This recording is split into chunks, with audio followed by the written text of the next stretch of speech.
বর্ণনা করে মুহাম্মদ সাল্লাল্লাহু আলাইহি ওয়াসাল্লাম এই পৃথিবীতে শোভা আগমন করেছে, আমার একটু রক্ত আল্লাহর জমিনে পড়ে নাই, আমি একটু আন্দাজও করতে পারি না। আমি শেষ রাতে ঘুমে থেকে উঠেছি, উঠে দেখি আমার তৈরানের মাঝখানে ছোট্ট ফুটফুটে একজন সন্তান বাইতুল্লাহর দিকে মাথাটা হেলান দিয়ে উপর হয়ে পড়ে আছে। আমি কোলের মধ্যে উঠাইলাম, এরপরে বুকের টুকরা তার মুখের মধ্যে দিলাম।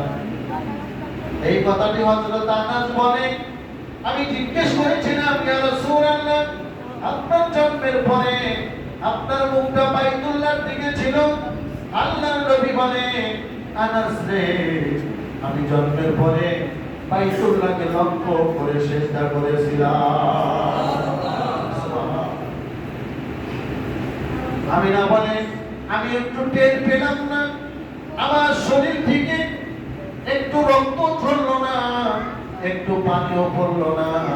এবার আমার কোলের বাচ্চাটা যখন আমি কোলে নিয়ে বসে আছি, আল্লাহর নবীর ফুফু সাফিয়া তিনি দৌড়ায় আসেন, বাচ্চাটাকে দাও, একটু গোসল দেই।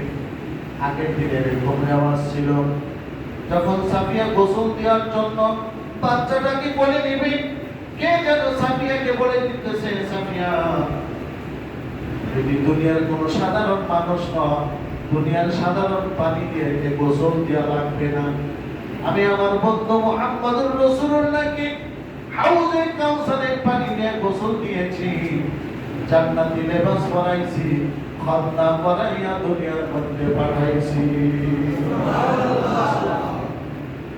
তিনি কেমন মহামানব ছিলেন, হাউজে কাউসারের পানি দিয়ে গোসল দিয়ে খান্না করাইয়া আল্লাহ দুনিয়ার মধ্যে তাকে পাঠাইছে। সুবহানাল্লাহ। সকাল হতে না হতে চতুর্দিক দিয়ে মানুষের ভিড় পড়ে গেল। আল্লাহর রাসূলের চেহারার দিকে যে এক নজর তাকা, রাসূলুল্লাহর চেহারার দিকে মুখ ফিরাইতে পারে না। হযরত আনাস রাদিয়াল্লাহু তাআলা শামাইলে তিরমিজির হাদিসের মধ্যে বর্ণনা করেন যে আল্লাহর রাসূল সাল্লাল্লাহু আলাইহি ওয়াসাল্লামের এত সুন্দর চেহারা ছিল, একবার যদি কেউ মন প্রাণ উজাড় করে রাসূলের দিকে তাকাইতো, রাসূলুল্লাহর চেহারার দিকে চোখ ফিরানোর কোনো উপায় ছিল না।